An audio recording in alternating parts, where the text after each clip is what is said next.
Non é a primeira vez que Arévalo copia unha proposta nosa e a presenta como súa. Que a súa proposta estrela de campaña sexa un proxecto polo que levamos nós 3 anos traballando dá unha mostra clara do esgotado e sen ideas que está o seu proxecto político.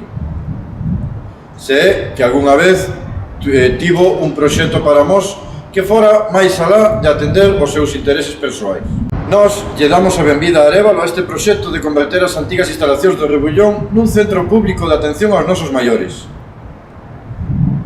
Unha mágoa que se sume agora por intereses electoralistas, en vez de axudarnos durante estes anos a que xa fose unha realidade.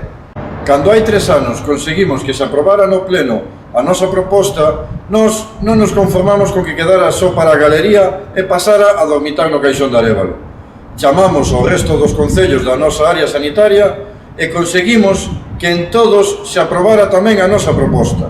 Visitamos hai 2 anos as instalacións do Rebullón para comprobar o seu estado e levamos a proposta ao Parlamento Galego, onde nos atopamos con un non rotundo do Partido Popular, que tivo a complicidade de Arévalo, quen se negou a apoiarnos para conseguir convencer ao Conselleiro de Sanidade. Por todo isto, eu teño moi claro que non pode seguir no goberno municipal de Mos un partido e unha alcaldesa que non ten ideas nin propostas e se dedica a roubar aos demais con fins puramente electoralistas.